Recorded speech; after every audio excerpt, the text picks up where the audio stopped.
Yo, what's going on, guys? It's your boy. So today I'm going to be making the first episode of a My Mini Movie review. Woo! I am going to go ahead and apologize. I'm sorry that I'm doing a Marvel movie. The whole point of this was that I was going to branch out and watch movies that aren't Marvel movies, but I have sadly not had the opportunity to go watch a new movie yet, and I have a lot of movies that I plan on watching, but right now I am currently binge watching the entire MCU in timeline order with my girlfriend, so I'm actually going to go ahead and rank all of them now because at some point or another I probably should rank all of the MCU movies because I love Marvel movies and I could literally talk about them for literally hours. Today we're starting with the first one in timeline order. I actually was not ready to do this one because I originally was going to be making a video about Captain Marvel, but I'm like, if I'm going to rank all of the Marvel movies and I'm going to do reviews for all the Marvel movies, I should probably start with the first one in timeline order instead of starting with Captain Marvel. So I actually need to go do some quick research and take some notes, so I'll be right back.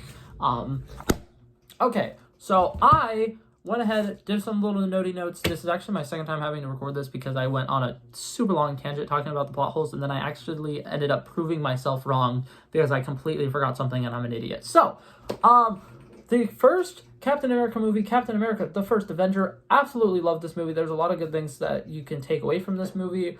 I really like it as a war movie. It works really well as a war movie. I love the fact that it's super American. We get this super powerful superhero, right? And the first thing they're like, let's exploit him and just put him in commercials and movies and stuff like that instead of, actually putting him to war, which is what he wanted to do. A couple things that I did love about this movie, Peggy Carter, they fought the battle of sexism really well, and they did a lot of things to show how, like, women back then were not treated right, and she had to work really, really hard to get her spot as, one of the commanding people. And I kind of miss the Peggy Carter from the first Avenger movie because in What If and Doctor Strange in the Multiverse of Madness, they practically turned her into Captain America, but a girl. When Peggy Carter in her own right is a really fucking cool character, and they're like having her say, I can do this all day. And it's like, that's not who she is. Like, she's a really cool person. She's her own character, and I kind of don't like that nowadays. They're kind of like taking away from the badass that she already was. Couple things I want to talk about. Hydra in this movie. Absolutely love Hydra. Hydra is really fucking cool. I really hope that in Secret Invasion, they bring it back. I thought that Hydra was really great, and the fact that they did a good job showing it as, yeah, Hitler is still a thing. He exists in the MCU, but Hydra is someone who's going underneath him, and he completely goes off the rails, and he's like, fuck Hitler. He's an enemy too, and that's really cool. Like I said, Red Skull. I just mentioned Red Skull, so I'm now tying this into Red Skull.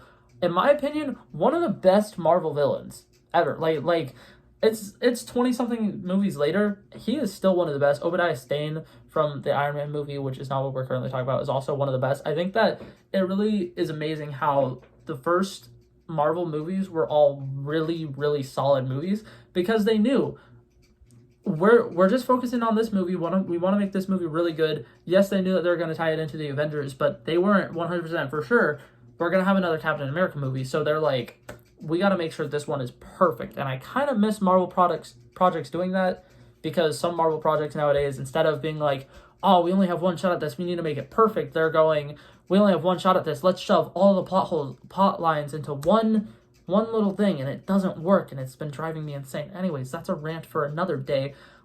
Next thing that I wanted to talk about, the original actor who played Howard Stark, chef's kiss. I'm not going to go on about him for a super long time, but I absolutely love him.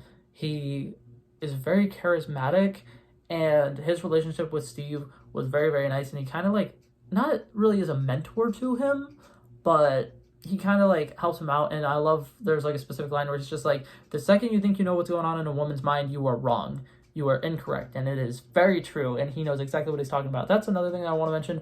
The humor in this movie, one of the best like forms of humor ever, because Chris Evans is just freaking fantastic, and him as Captain America was literally perfect.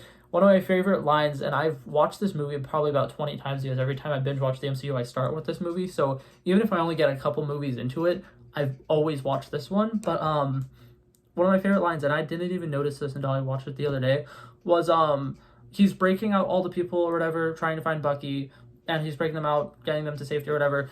And he goes off on his own, and the guy's just like, are you sure you can handle this? He's like, I've knocked out Hitler 200 times. And I love it because out of context, it's like, what? Anyways, that was a little humor thingy that I missed all the other times that I've watched it, and I literally was laughing my ass off at that. Anyways, another thing that is really good about this movie, Dr. Erskine, I definitely pronounced his name wrong. Great mentor character, great father-like figure. Absolutely love him. And I loved that was something that Marvel used to do, because I know that like it kind of is like a trope at that point since they did it in multiple different movies. But I love that they had like a different person who kind of was just like, I see you. I have faith in you. And his quote about not a perfect soldier, but a good man. And that, oh, it's so good. It's so good. It's so good. And I absolutely love it. And I really think that this movie is one of the best origin stories that Marvel's ever done. Him just being like, I just want to do what I can to help out our country, and him hating bullies and all that stuff. It literally, that Captain America character was perfect right off the bat. They did a great job with it. I absolutely loved it. Another thing that I want to talk about, this is actually the last thing I'm going to talk about, and then I'm going to go ahead and give it a little grade. And that's how I'm going to end all of these, is I'm going to talk about it, and then I'm going to give it the final grade, and then I'm going to end the video from there. So that's the format. I'm telling you guys, but this is actually for my future self, because my future self is going to be like, how am I doing these videos? And I'm going to rewatch this one, and I'm going to be like, oh, okay, I just talk about it, and then I talk about it, and then I talk about it, and then I give it a grade. Yeah, last thing I'm going to talk about real quick, the emotions in this movie are so good. When Dr. Erskine dies, Captain America like completely freezes, and he's just like looking over him, and then he taps him on the chest, and brilliant acting from Chris Evans, portraying that emotion. And then he's like kind of stunned, but then he goes and chases the guy down, and that scene is so fucking good. And then the romance in it as well, chemistry between Haley Atwell and Steve Rogers, Chris Evans. I was so close. I mean, they're practically the same person. Anyways, not the point.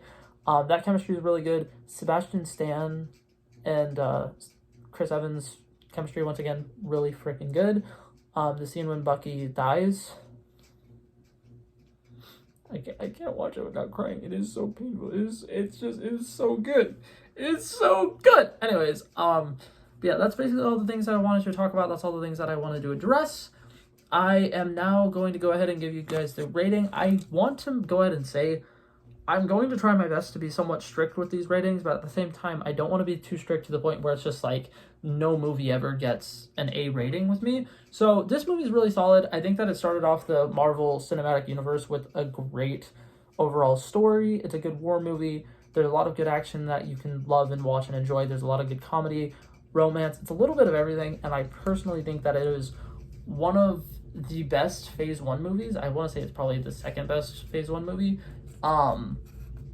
But I'm going to go ahead and give it a grade of a B-. This was specific. That's not it. Wait, was that specific? Did I say it correctly? I said it correctly, didn't I? The specific grade that I gave it was an 83%. Thought it was really solid. Not really much that I would really say it really needed to be improved here.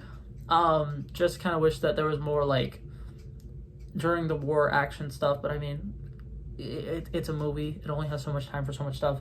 But overall, I would say it was really, really good, and I would definitely 10 out of 10 recommend it. If you haven't seen it, you should definitely go watch it and watch all of the Marvel movies while you're at it. Yeah, that's it for this video, guys. Hopefully you guys enjoyed it, and I'll see you guys in the next one. Peace out.